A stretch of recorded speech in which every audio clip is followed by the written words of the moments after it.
하나님은 솔로몬에게 전무후무한 놀라운 지혜를 주셨습니다. 이로 인해 나라는 강성해지고 그의 지혜는 세상에 널리 알려졌습니다. 그런데 부와 명예와 권세가 절정에 달하자 솔로몬은 타락과 몰락의 길로 들어섰습니다. 하나님은 솔로몬에게 2번이나 나타나시어 경고의 말씀을 주셨습니다. 하지만 솔로몬은 하나님의 말씀을 외면하고 스스로 몰락의 길을 걸어갔습니다. 하나님을 경외하며 지혜롭고 총명했던 솔로몬의 타락은 실로 믿기 어려운 사실입니다. 성경은 솔로몬의 타락과 몰락이 그의 여인들에게 있었음을 지적하고 있습니다.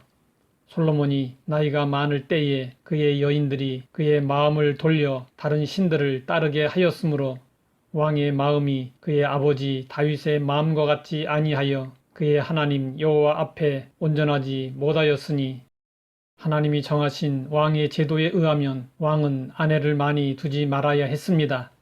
많은 아내가 왕의 마음을 미워할 것이기 때문이었습니다. 그러나 솔로몬은 하나님이 교류를 금하신 이방 족속의 여인들과 결혼하여 후궁이 700명이요 첩이 300명이나 되었습니다. 솔로몬의 몰락은 하나님의 말씀을 무시하고 외교와 국방 강화라는 미명으로 여러 이방 나라의 공주들과 통혼한 데서 비롯되었습니다. 결혼은 멍에를 함께 매는 것이기 때문에 필연적으로 두 사람의 문화, 풍습 그리고 종교의 절충과 혼합을 초래합니다. 따라서 이방인과의 통혼은 어쩔 수 없이 여호와 신앙을 변절시키는 결과를 가져옵니다.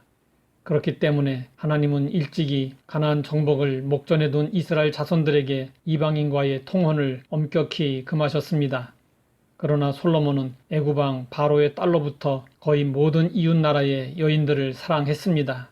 결국에 이 여인들이 솔로몬의 마음을 미워하고 하나님에게서 돌아서게 했습니다.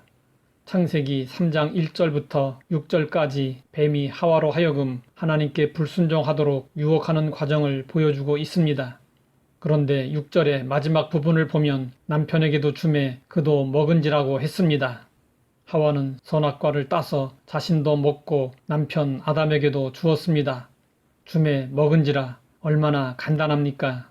아담의 타락은 하와에 의해서 아주 간단히 이루어졌습니다.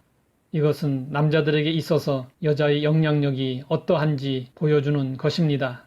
이방 여인들은 솔로몬을 유혹하여 자신들의 나라에서 섬기는 신들을 위한 산당을 예루살렘에 지었습니다.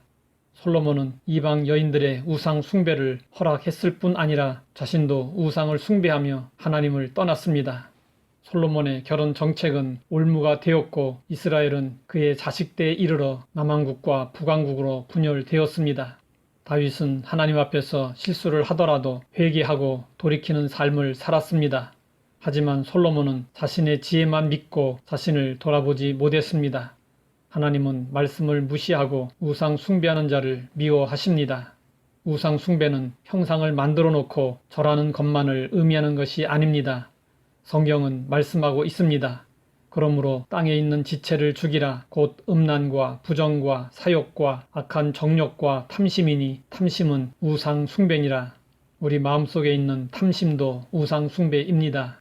물질주의 시대를 살아가는 현대인들에게 탐심은 물리치기 쉽지 않은 거대한 우상입니다. 물질적으로 풍요로우면서도 하나님을 잘 섬긴다면 얼마나 좋습니까? 그런데 사람은 그렇지 못합니다. 예수님은 인간의 특성에 대해서 말씀하셨습니다. 한 사람이 두 주인을 섬기지 못할 것이니 혹 이를 미워하고 저를 사랑하거나 혹 이를 중히 여기고 저를 경히 여김이라. 너희가 하나님과 재물을 겸하여 섬기지 못하느니라. 솔로몬의 타락은 번영이 가져오는 몰락이라는 주제를 다시 한번 깊이 생각하게 합니다. 인간은 누구나 동일한 성정을 지녔습니다. 한때 남다른 하나님의 은혜를 경험했더라도 영성관리에 소홀하거나 안일함에 빠지면 언제든지 타락의 길로 갈 수 있습니다. 그러므로 우리는 선줄로 생각하는 자는 넘어질까 조심하라는 말씀을 마음에 새기며 늘 겸손하고 성결하게 살아야 합니다. 하나님 아버지, 솔로몬의 몰락을 통해 나를 돌아보게 하시니 감사합니다. 섰다고 생각하여 자만하지 않게 하시고 늘 은혜를 구하며 겸손히 행하게 하옵소서. 예수님의 이름으로 기도드립니다.